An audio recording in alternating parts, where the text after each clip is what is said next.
Hi everybody, my name is Emma Guillory. It's great to be here.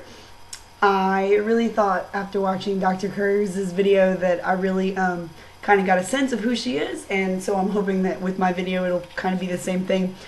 Um, First of all, I have to give a shout out to Dr. K for calling out her middle school librarian by name, because that was kind of amazing. So way to burn her in front of everybody.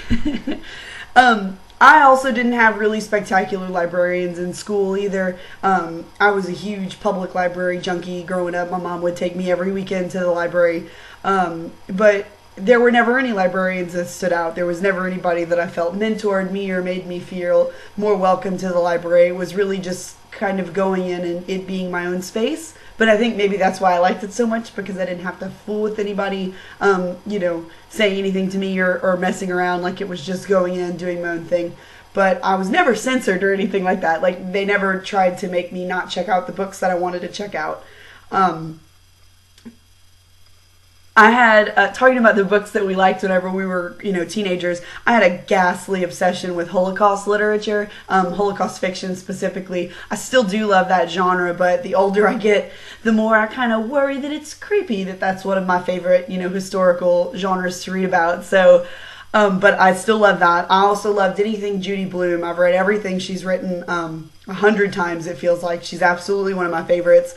And then also, I read a lot of young adult fiction, but then I would say whenever I was in middle school, I really kind of made the leap to adult fiction.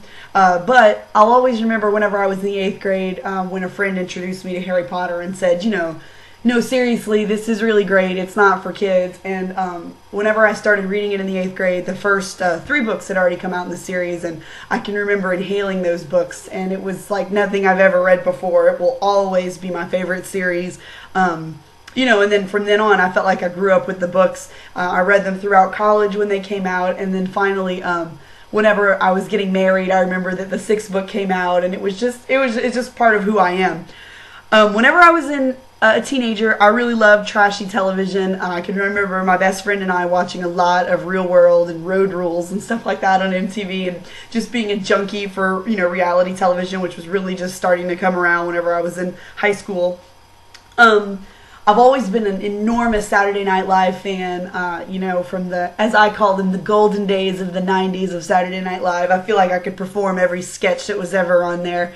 I was a huge musical fan. My favorite movie of all time is Singing in the Rain. I love the movie Cabaret. I was a big chorus person, so I was, I played Snoopy and, You're a Good Man, Charlie Brown, and Peter Pan. So in case you're wondering, I was a pretty huge nerd back in the day. Still kind of am.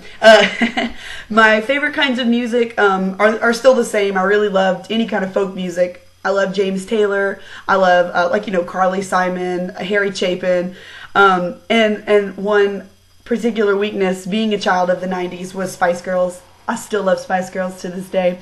I was never a boy band fan though, so I can at least stand proud about that one. As far as television, like I said, really liked reality shows. Now today, the kinds of TV that I love Downton Abbey. I'm pretty much obsessed with it. Sherlock is also my other favorite TV show.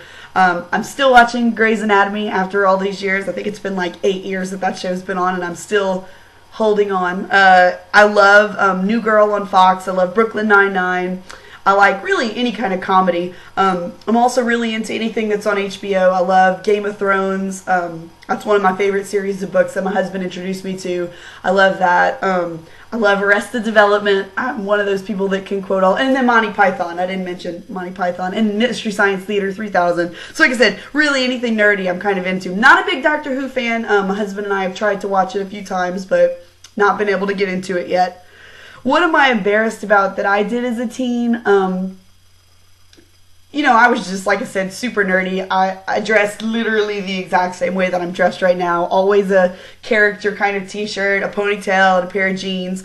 So really nothing has changed. The clothes have just gotten bigger and more expensive. But the things that I'm embarrassed of that I did as a teen, I wrote about it in my info sheet and just said basically that I was just a really snarky teen, and it came across as really cool and witty back then, but now I look back and I see some of the things that I did, and it's really just embarrassing to think of how rude I kind of was to my teachers and stuff. I got kicked out of class all the time, especially like in my English lit classes, because, you know, we would disagree on how things were said. I was always a real outspoken liberal, even back then, and so I would, you know, growing up in southwestern Louisiana, I was a rare breed around here, so I would get myself in trouble a lot of the times. And I think that, you know, I thought of myself as being real cool and outspoken then, and no, it was just pretty much rude and being a bratty teenager a lot of the time, no matter if I was right on the content or not. So that really embarrasses me now as an adult, especially a parent, you know, to think of what my child would be like to pay me back tenfold